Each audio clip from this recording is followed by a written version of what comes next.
el empobrecimiento general de la población de Europa Occidental. Algo que están consiguiendo muy bien, por mucho rollo que nos haya soltado esta señora del vídeo este. Vamos a dar la palabra ya a otros. Es decir, que esta es la realidad. No, déjeme acabar, hombre. Pero bueno, sí, no deja usted acabar nunca nadie, favor, hombre. que quieren hablar. Deje usted acabar, ¿no? Porque ya que soy el único que defiende a Rusia, hombre, pues tenga un poco, porque luego tendré ataques de 3, de los que llamen y no sé qué, ¿no? Entonces, esta es la realidad del barquero. Y por lo tanto, yo lo que le digo a ustedes es que no se dejen tomar el pelo por nadie y piensen, cosa que no le interesa a este sistema. Piensen, porque la culpa de lo que les pasa no es de Vladimir Putin. La culpa de lo que le pasa lo tiene más cerca de casa. La gente sigue perdiendo la vida. Y aquí, señor Villarroya, alguien tendría que poner punto y final. Usted dice que es Putin, ¿y por qué no lo hace? No, yo he dicho que Putin puede acabar la guerra si decide hacer una ofensiva general y generosa, es decir, con muchas más tropas de las que tiene, pues acabará la guerra. Es decir, pero quien puede acabar la guerra es el señor Zelensky. Se sienta a negociar, negocie, y si se llega a un acuerdo, pues se ha acabado la guerra. A ver, aquí hay que decir que la guerra, cuando usted dice, no, que Rusia ha invadido Ucrania, y esto es lo que ha provocado la guerra. No, la guerra viene de muy lejos. La guerra viene de muy lejos. Parte del 2014, que hubo el golpe de Estado del Maidán, porque hay que decir que eso no fue una revolución del pueblo, fue un golpe de Estado, porque la propia CIA ha reconocido que montó la revolución de terciopelo del Maidán para echar a Víktor Yanukovych, que era el presidente electo en unas elecciones que la propia OCDE reconocía que habían sido totalmente correctas, que no había habido pucherazo ni ningún tipo, pero claro, era un presidente que era prorruso y que no iba a poner a Ucrania ni iba a solicitar la entrada de Ucrania en la Unión Europea ni la entrada de Ucrania en la OTAN. Y entonces se monta el Maidán, que por cierto de pacífico no tuvo nada, porque hay que recordar la casa de Odessa, de los trabajadores en Odessa, donde se quemó a 1000 y pico personas vivas, gente porque eran prorrusas, es decir, que esta es la revolución del Maidán. Y desde entonces lo que hay es, aparte de lo que ha dicho Monse, de un país corrupto, de una granja de parimientos para la gestación subrogada, un campo de entrenamiento de los movimientos neonazis europeos. Un campo de entrenamiento de los movimientos neonazis europeos. Partiendo de que el gobierno que entró después de Yanukovych, es decir, el señor Poroshenko, y lo ha continuado el señor Zelensky, lo que han hecho es revivir un pasado que no existía de una Ucrania independiente. Y lo que han hecho es coger a unos señores, unos que entraron con las milicias ucranianas en el año 41, en la Operación Barbarroja, para crear una Ucrania independiente, aprovechando la invasión alemana, que los alemanes los mandaron a freír espárragos y dijeron que de Ucrania independiente nada.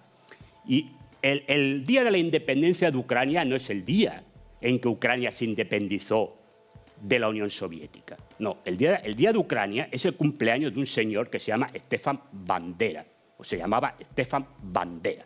Bueno, este señor, que entró con las tropas alemanas, entre el año 41 y el año 44, que fue liberada totalmente Ucrania por parte de las tropas soviéticas, mató más de 100.000 personas. Judíos, polacos, rusos, comunistas y ucranianos que se oponían a él. Era este señor. Este señor era tan sanguinario que las propias SS, las SS, no el ejército alemán, no, las SS enviaron un informe a Heinrich Himmler, el líder de las SS, diciendo que le sacaran de encima a este señor porque era un sanguinario. Bueno, pues el cumpleaños de este señor es el día de Ucrania. Los gobiernos de Poroshenko hasta ahora lo que han hecho es derribar todos los monumentos que glorificaban al Ejército Rojo, donde, por cierto, lucharon muchísimos ucranianos. Lucharon muchísimos ucranianos, entre ellos el abuelo del señor Zelensky, que fue capitán del Ejército Rojo y tenía la estrella roja. Los han tirado para poner monumentos a este señor Stefan Bandera y a la división SS Galicia, que era una división de las SS formada con ucranianos nazis, que se dedicaron también a perseguir a judíos, a perseguir a ucranianos que estaban en su contra, a perseguir a polacos y a perseguir a rusos. Pues estar lleno ahora de monumentos. Por cierto, también 3 países que estos sí que forman parte de la Unión Europea y de la OTAN, como son las repúblicas bálticas, también desmontando los monumentos del Ejército Rojo, donde también participaron letones, lituanos y estonios, para poner monumentos a las divisiones de las SS Letonia, Lituania y Estonia. Y voy a decir una cosa. ¿Saben ustedes quién vigilaba los campos de concentración? Auschwitz, por ejemplo, no eran alemanes. Los guardianes eran ucranianos, letonios, estonios y lituanos. Sí, el comandante del campo era alemán, pero los otros eran estos. Y a estos que estaban en los campos de exterminio, son a los que estos países están haciendo monumentos. Por lo tanto, cuando Vladimir Putin habla de desnazificación, tiene toda la razón, porque lo que hay aquí son una caterva de nazis y de gente que apoya el nazismo. Y por cierto, el señor Zelensky, que dice que no lo es, se fue a ver al Papa, él decía que era la insignia de Ucrania. Mentira. Se fue con la insignia de la Liga, de la milicia y del ejército ucraniano de Stefan Bandera. Esta es la realidad de Ucrania. Y por cierto, el señor que ha llamado y ha dicho que es que le dieron los misiles a Rusia y luego se prohibió. No, mire, la Unión Soviética se hundió por la traición de Yeltsin y de Kravchuk, entre otros, que declararon la independencia de la Federación Rusa, de la Federación Ucraniana y de la Federación Bielorrusa, estando Gorbachov en el poder. Y lo que se firmó, porque lo que había firmado con la OTAN y la Unión Soviética con Gorbachov, era que la OTAN no se iba a expandir hacia el este. Ucrania no ha existido nunca. A ver si nos queda claro el tema. Vale, ha quedado. No, déjeme acabar. Ucrania no ha existido nunca. Nunca.